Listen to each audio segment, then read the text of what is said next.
ಎಲ್ರಿಗೂ ನಮಸ್ಕಾರ. ಇವತ್ತು ಆಷಾಢ ಮಾಸದ ಮೊದಲನೇ ಶನಿವಾರ. ಈ ಶನಿವಾರ ನಾವು ಶ್ರೀ ಪದ್ಮಪುರಾಣದಿಂದ ತೆಗೆದುಕೊಂಡಿರುವ ಒಂದು ಶಕ್ತಿಶಾಲಿ ಶನಿದೇವರ ಮಂತ್ರವನ್ನು ಕೇಳುವ. ಈ ಮಂತ್ರವನ್ನು ಇವತ್ತು ಭಕ್ತಿಯಿಂದ ಪೂರ್ತಿ 108 ಬಾರಿ ಕೇಳಿದ್ರೆ ಸರ್ವಪೀಡೆ ಪರಿಹಾರವಾಗ್ತದೆ, ನವಗ್ರಹ ದೋಷ ಪರಿಹಾರವಾಗ್ತದೆ, ಇಹಲೋಕ ಅಂದ್ರೆ ಈ ಲೋಕದ ಎಲ್ಲ ಸುಖಗಳು ಪ್ರಾಪ್ತಿಯಾಗ್ತವೆ ಮತ್ತು ಶನಿದೋಷದಿಂದ ಮುಕ್ತಿ ಸಿಗ್ತದೆ. ಪ್ರತಿಯೊಂದು ಪೂಜೆಯಲ್ಲೂ ನಾವು ಕುಂಕುಮವನ್ನು ಉಪಯೋಗಿಸ್ತೇವೆ.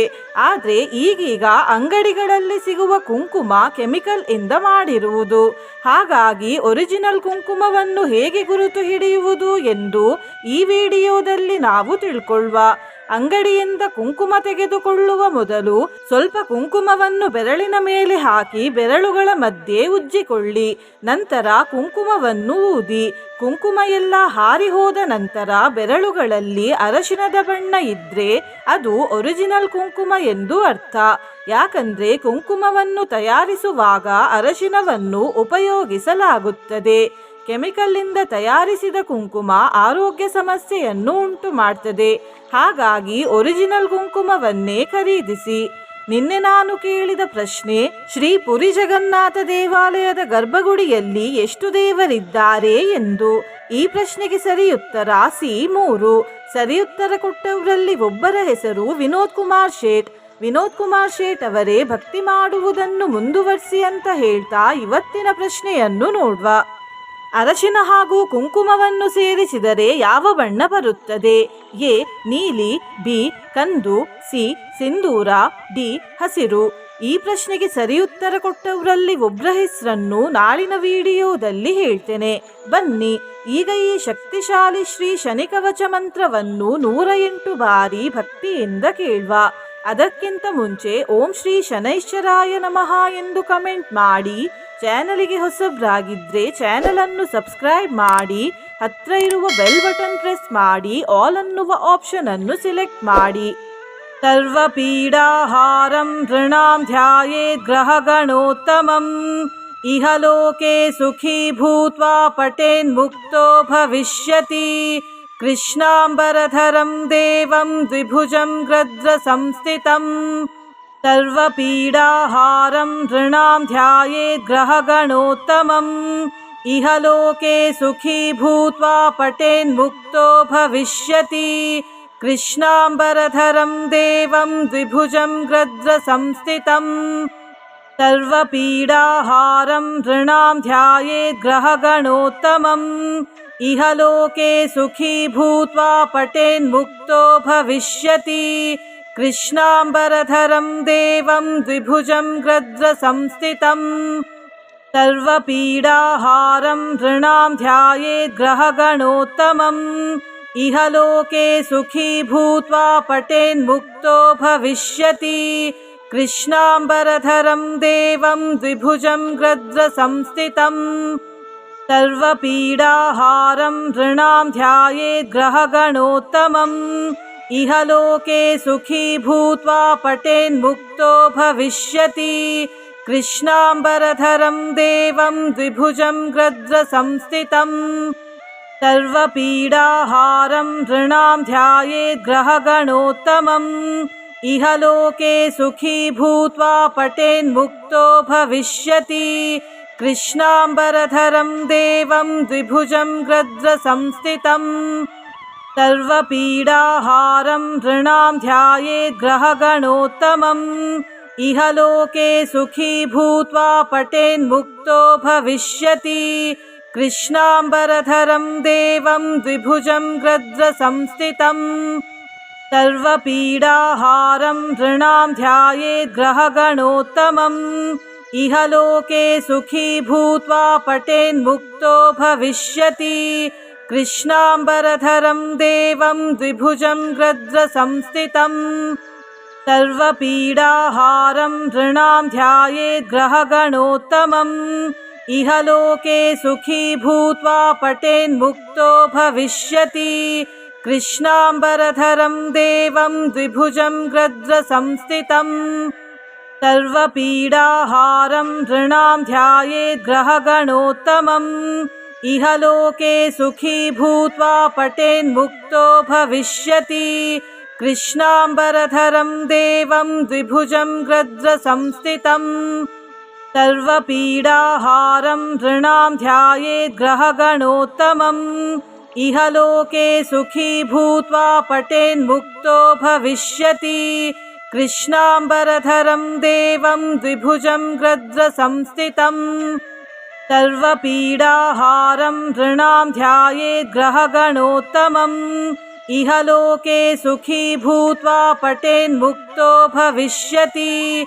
कृष्णाम्बरधरं देवं द्विभुजं गृध्रसंस्थितम् सर्वपीडाहारं नृणां ध्यायेत् ग्रहगणोत्तमम्।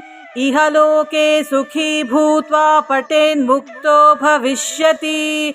कृष्णाम्बरधरं देवं द्विभुजं गृध्रसंस्थितम् सर्वपीडाहारं नृणां ध्यायेत् ग्रहगणोत्तमम्। इहलोके सुखी भूत्वा पठेन्मुक्तो भविष्यति। कृष्णाम्बरधरं देवं द्विभुजं गृध्रसंस्थितम् सर्वपीडाहारं नृणां ध्यायेत् ग्रहगणोत्तमम्। इहलोके सुखी भूत्वा पठेन्मुक्तो भविष्यति। कृष्णाम्बरधरं देवं द्विभुजं गृध्रसंस्थितम् सर्वपीडाहारं नृणां ध्यायेत् ग्रहगणोत्तमम्। इहलोके सुखी भूत्वा पठेन्मुक्तो भविष्यति। कृष्णाम्बरधरं देवं द्विभुजं गृध्रसंस्थितम् सर्वपीडाहारं नृणां ध्यायेत् ग्रहगणोत्तमम्। इहलोके सुखी भूत्वा पठेन्मुक्तो भविष्यति। कृष्णाम्बरधरं देवं द्विभुजं गृध्रसंस्थितम् सर्वपीडाहारं नृणां ध्यायेत् ग्रहगणोत्तमम्। इहलोके सुखी भूत्वा पठेन्मुक्तो भविष्यति। कृष्णाम्बरधरं देवं द्विभुजं गृध्रसंस्थितम् सर्वपीडाहारं नृणां ध्यायेत् ग्रहगणोत्तमम्। इहलोके सुखी भूत्वा पठेन्मुक्तो भविष्यति।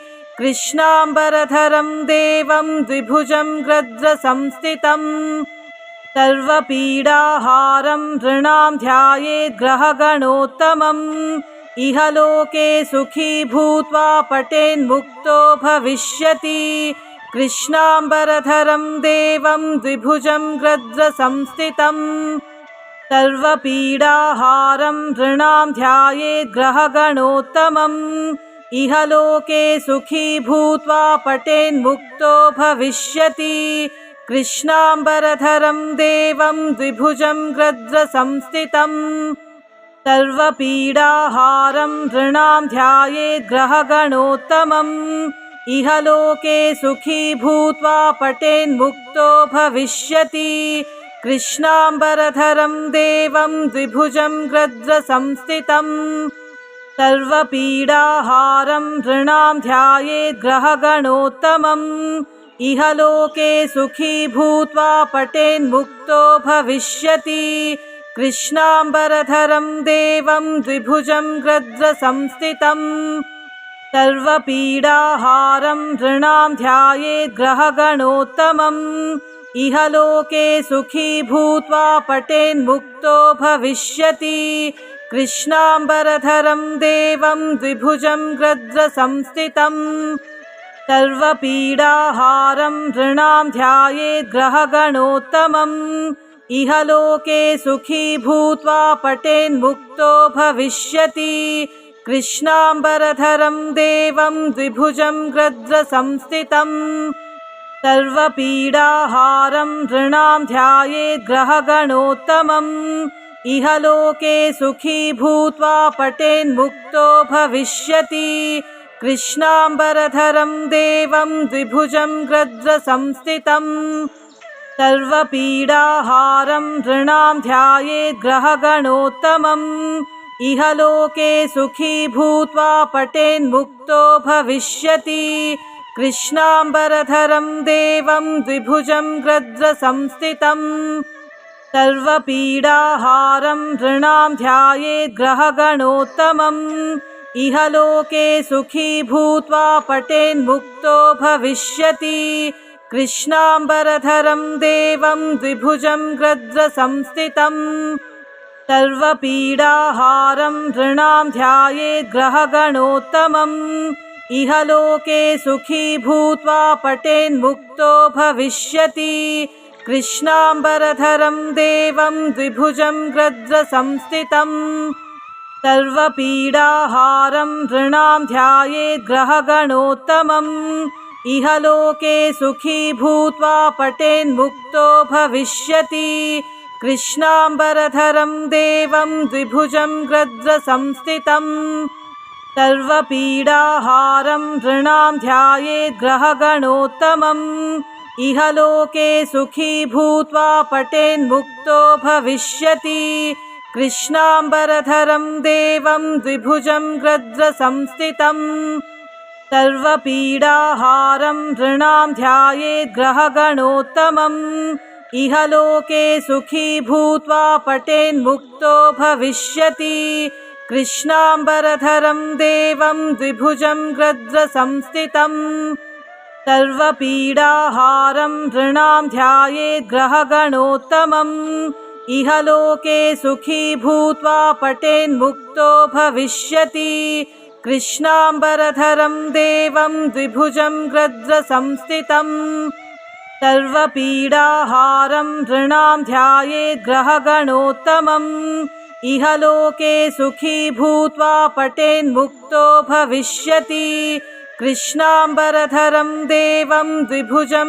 गृध्रसंस्थितम् सर्वपीडाहारं नृणां ध्यायेत् ग्रहगणोत्तमम् इह लोके सुखी भूत्वा पठेन्मुक्तो भविष्यति कृष्णाम्बरधरं देवं द्विभुजं गृध्रसंस्थितम् सर्वपीडाहारं नृणां ध्यायेत् ग्रहगणोत्तमम् इह लोके सुखी भूत्वा पठेन्मुक्तो भविष्यति कृष्णाम्बरधरं देवं द्विभुजं गृध्रसंस्थितम् सर्वपीडाहारं नृणां ध्यायेत् ग्रहगणोत्तमम् इह लोके सुखी भूत्वा पठेन्मुक्तो भविष्यति कृष्णाम्बरधरं देवं द्विभुजं गृध्रसंस्थितम् सर्वपीडाहारं नृणां ध्यायेत् ग्रहगणोत्तमम् इह लोके सुखी भूत्वा पठेन्मुक्तो भविष्यति कृष्णाम्बरधरं देवं द्विभुजं गृध्रसंस्थितम् सर्वपीडाहारं नृणां ध्यायेत् ग्रहगणोत्तमम् इह लोके सुखी भूत्वा पठेन्मुक्तो भविष्यति कृष्णाम्बरधरं देवं द्विभुजं गृध्रसंस्थितम् सर्वपीडाहारं नृणां ध्यायेत् ग्रहगणोत्तमम् इह लोके सुखी भूत्वा पठेन्मुक्तो भविष्यति कृष्णाम्बरधरं देवं द्विभुजं गृध्रसंस्थितम् सर्वपीडाहारं नृणां ध्यायेत् ग्रहगणोत्तमम् इह लोके सुखी भूत्वा पठेन्मुक्तो भविष्यति कृष्णाम्बरधरं देवं द्विभुजं गृध्रसंस्थितम्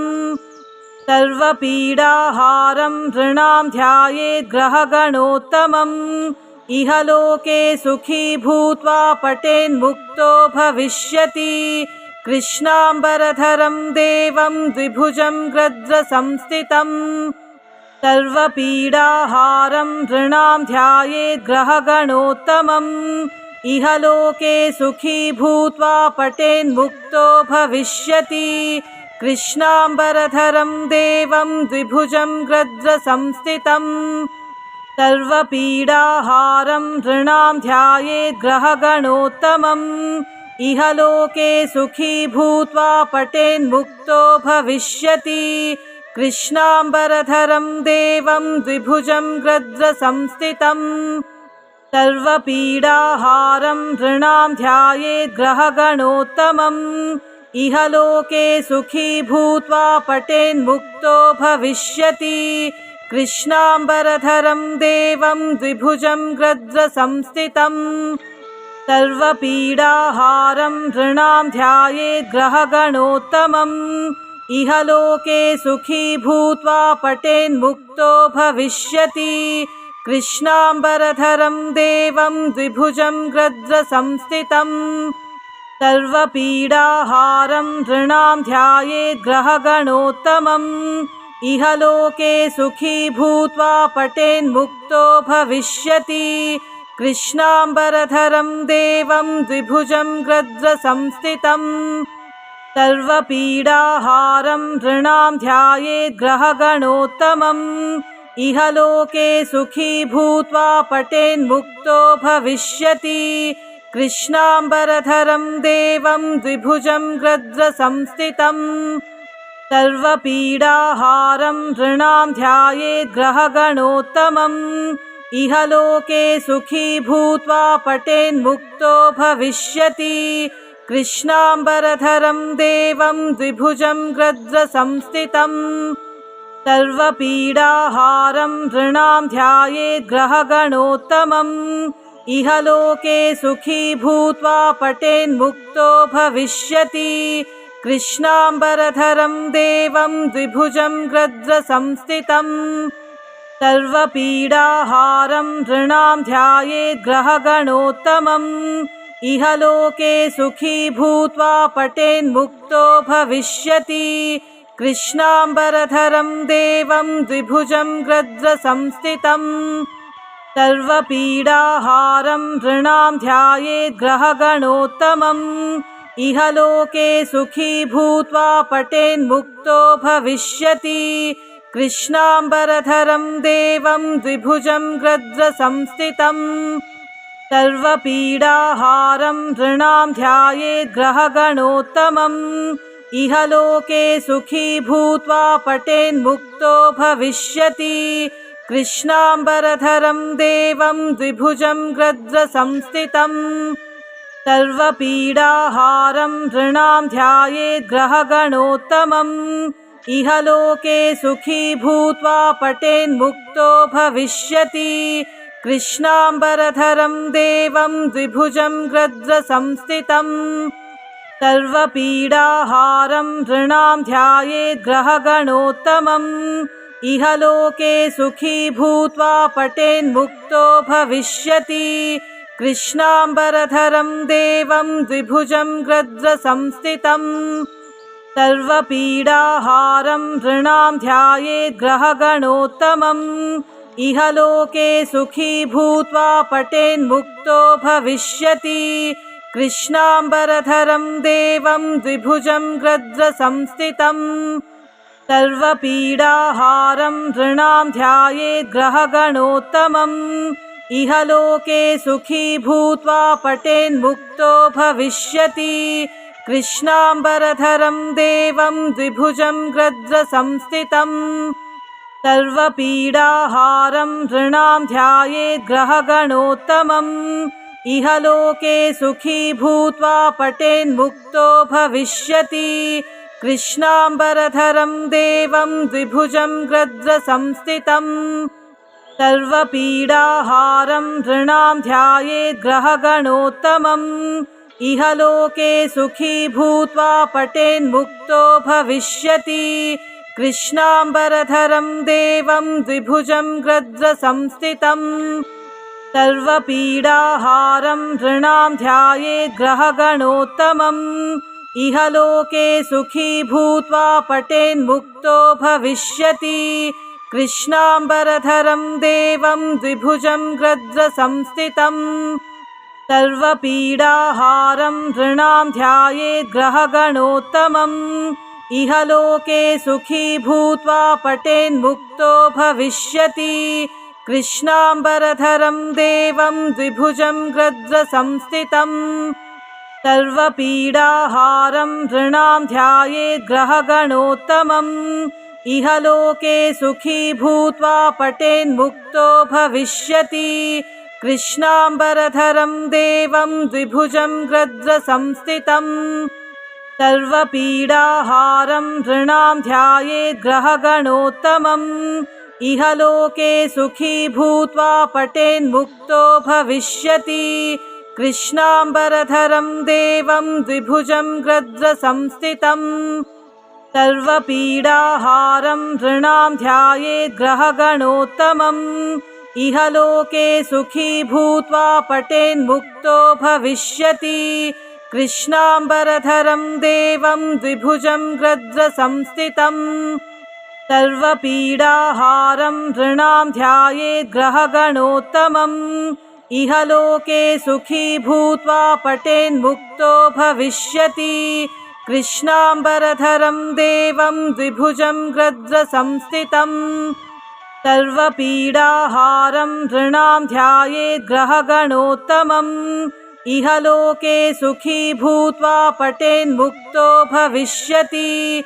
कृष्णाम्बरधरं देवं द्विभुजं गृध्रसंस्थितम् सर्वपीडाहारं नृणां ध्यायेत् ग्रहगणोत्तमम्। इहलोके सुखी भूत्वा पठेन्मुक्तो भविष्यति। कृष्णाम्बरधरं देवं द्विभुजं गृध्रसंस्थितम् सर्वपीडाहारं नृणां ध्यायेत् ग्रहगणोत्तमम्। इहलोके सुखी भूत्वा पठेन्मुक्तो भविष्यति। कृष्णाम्बरधरं देवं द्विभुजं गृध्रसंस्थितम् सर्वपीडाहारं नृणां ध्यायेत् ग्रहगणोत्तमम्। इहलोके सुखी भूत्वा पठेन्मुक्तो भविष्यति। कृष्णाम्बरधरं देवं द्विभुजं गृध्रसंस्थितम् सर्वपीडाहारं नृणां ध्यायेत् ग्रहगणोत्तमम्। इहलोके सुखी भूत्वा पठेन्मुक्तो भविष्यति। कृष्णाम्बरधरं देवं द्विभुजं गृध्रसंस्थितम् सर्वपीडाहारं नृणां ध्यायेत् ग्रहगणोत्तमम्। इहलोके सुखी भूत्वा पठेन्मुक्तो भविष्यति। कृष्णाम्बरधरं देवं द्विभुजं गृध्रसंस्थितम् सर्वपीडाहारं नृणां ध्यायेत् ग्रहगणोत्तमम्। इहलोके सुखी भूत्वा पठेन्मुक्तो भविष्यति। कृष्णाम्बरधरं देवं द्विभुजं गृध्रसंस्थितम् सर्वपीडाहारं नृणां ध्यायेत् ग्रहगणोत्तमम्। इहलोके सुखी भूत्वा पठेन्मुक्तो भविष्यति। कृष्णाम्बरधरं देवं द्विभुजं गृध्रसंस्थितम् सर्वपीडाहारं नृणां ध्यायेत् ग्रहगणोत्तमम्। इहलोके सुखी भूत्वा पठेन्मुक्तो भविष्यति।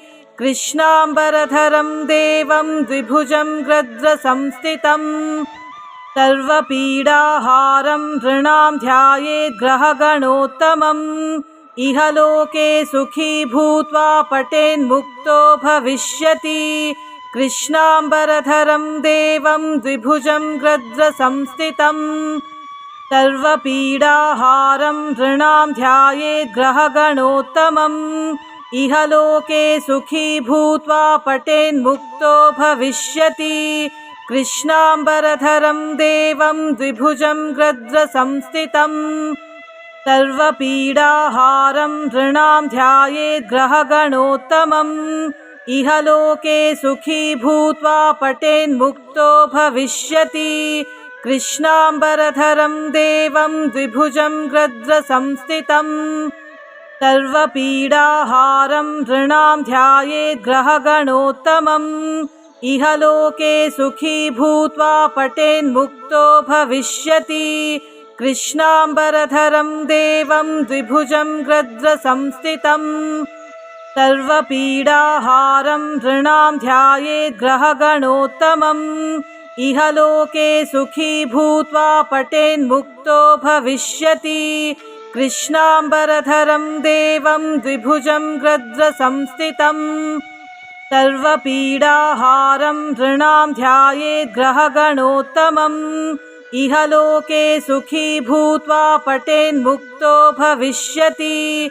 कृष्णाम्बरधरं देवं द्विभुजं गृध्रसंस्थितम् सर्वपीडाहारं नृणां ध्यायेत् ग्रहगणोत्तमम् इहलोके सुखी भूत्वा पठेन्मुक्तो भविष्यति कृष्णाम्बरधरं देवं द्विभुजं गृध्रसंस्थितम् सर्वपीडाहारं नृणां ध्यायेत् ग्रहगणोत्तमम् इहलोके सुखी भूत्वा पठेन्मुक्तो भविष्यति कृष्णाम्बरधरं देवं द्विभुजं गृध्रसंस्थितम् सर्वपीडाहारं नृणां ध्यायेत् ग्रहगणोत्तमम् इहलोके सुखी भूत्वा पठेन्मुक्तो भविष्यति कृष्णाम्बरधरं देवं द्विभुजं गृध्रसंस्थितम् सर्वपीडाहारं नृणां ध्यायेत् ग्रहगणोत्तमम् इहलोके सुखी भूत्वा पठेन्मुक्तो भविष्यति कृष्णाम्बरधरं देवं द्विभुजं गृध्रसंस्थितम् सर्वपीडाहारं नृणां ध्यायेत् ग्रहगणोत्तमम् इहलोके सुखी भूत्वा पठेन्मुक्तो भविष्यति कृष्णाम्बरधरं देवं द्विभुजं गृध्रसंस्थितम् सर्वपीडाहारं नृणां ध्यायेत् ग्रहगणोत्तमम् इहलोके सुखी भूत्वा पठेन्मुक्तो भविष्यति कृष्णाम्बरधरं देवं द्विभुजं गृध्रसंस्थितम् सर्वपीडाहारं नृणां ध्यायेत् ग्रहगणोत्तमम् इहलोके सुखी भूत्वा पठेन्मुक्तो भविष्यति कृष्णाम्बरधरं देवं द्विभुजं गृध्रसंस्थितम् सर्वपीडाहारं नृणां ध्यायेत् ग्रहगणोत्तमम् इहलोके सुखी भूत्वा पठेन्मुक्तो भविष्यति कृष्णाम्बरधरं देवं द्विभुजं गृध्रसंस्थितम् सर्वपीडाहारं नृणां ध्यायेत् ग्रहगणोत्तमम् इहलोके सुखी भूत्वा पठेन्मुक्तो भविष्यति कृष्णाम्बरधरं देवं द्विभुजं गृध्रसंस्थितम् सर्वपीडाहारं नृणां ध्यायेत् ग्रहगणोत्तमम् इहलोके सुखी भूत्वा पठेन्मुक्तो भविष्यति कृष्णाम्बरधरं देवं द्विभुजं गृध्रसंस्थितम् सर्वपीडाहारं नृणां ध्यायेत् ग्रहगणोत्तमम् इहलोके सुखी भूत्वा पठेन्मुक्तो भविष्यति कृष्णाम्बरधरं देवं द्विभुजं गृध्रसंस्थितम् सर्वपीडाहारं नृणां ध्यायेत् ग्रहगणोत्तमम् इहलोके सुखी भूत्वा पठेन्मुक्तो भविष्यति कृष्णाम्बरधरं देवं द्विभुजं गृध्रसंस्थितम् सर्वपीडाहारं नृणां ध्यायेत् ग्रहगणोत्तमम् इहलोके सुखी भूत्वा पठेन्मुक्तो भविष्यति कृष्णाम्बरधरं देवं द्विभुजं गृध्रसंस्थितम् सर्वपीडाहारं नृणां ध्यायेत् ग्रहगणोत्तमम् इहलोके सुखी भूत्वा पठेन्मुक्तो भविष्यति कृष्णाम्बरधरं देवं द्विभुजं गृध्रसंस्थितम् सर्वपीडाहारं नृणां ध्यायेत् ग्रहगणोत्तमम् इहलोके सुखी भूत्वा पठेन्मुक्तो भविष्यति कृष्णाम्बरधरं देवं द्विभुजं गृध्रसंस्थितम् सर्वपीडाहारं नृणां ध्यायेत् ग्रहगणोत्तमम् इहलोके सुखी भूत्वा पठेन्मुक्तो भविष्यति कृष्णाम्बरधरं देवं द्विभुजं गृध्रसंस्थितम् सर्वपीडाहारं नृणां ध्यायेत् ग्रहगणोत्तमम् इहलोके सुखी भूत्वा पठेन्मुक्तो भविष्यति कृष्णाम्बरधरं देवं द्विभुजं गृध्रसंस्थितम् सर्वपीडाहारं नृणां ध्यायेत् ग्रहगणोत्तमम् इहलोके सुखी भूत्वा पठेन्मुक्तो भविष्यति कृष्णाम्बरधरं देवं द्विभुजं गृध्रसंस्थितं सर्वपीडाहारं नृणां ध्यायेत् ग्रहगणोत्तमम् इह लोके सुखी भूत्वा पठेन्मुक्तो भविष्यति कृष्णाम्बरधरं देवं द्विभुजं गृध्रसंस्थितं सर्वपीडाहारं नृणां ध्यायेत् ग्रहगणोत्तमम् इह लोके सुखी भूत्वा पठेन्मुक्तो भविष्यति कृष्णाम्बरधरं देवं द्विभुजं गृध्रसंस्थितं सर्वपीडाहारं नृणां ध्यायेत् ग्रहगणोत्तमम् इह लोके सुखी भूत्वा पठेन्मुक्तो भविष्यति कृष्णाम्बरधरं देवं द्विभुजं गृध्रसंस्थितं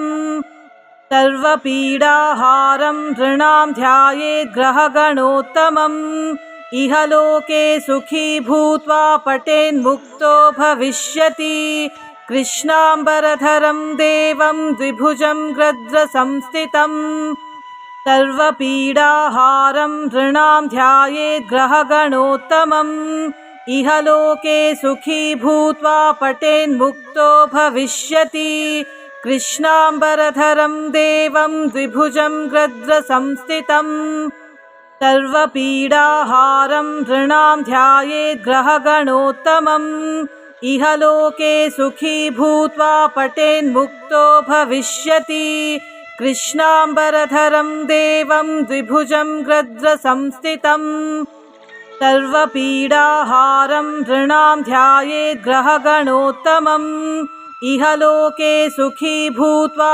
पठेन्मुक्तो भविष्यति कृष्णाम्बरधरं देवं द्विभुजं गृध्रसंस्थितं सर्वपीडाहारं नृणां ध्यायेत् ग्रहगणोत्तमम् इह लोके सुखी भूत्वा पठेन्मुक्तो भविष्यति कृष्णाम्बरधरं देवं द्विभुजं गृध्रसंस्थितं सर्वपीडाहारं नृणां ध्यायेत् ग्रहगणोत्तमम् इह लोके सुखी भूत्वा पठेन्मुक्तो भविष्यति कृष्णाम्बरधरं देवं द्विभुजं गृध्रसंस्थितं सर्वपीडाहारं नृणां ध्यायेत् ग्रहगणोत्तमम् इह लोके सुखी भूत्वा पठेन्मुक्तो भविष्यति कृष्णाम्बरधरं देवं द्विभुजं गृध्रसंस्थितं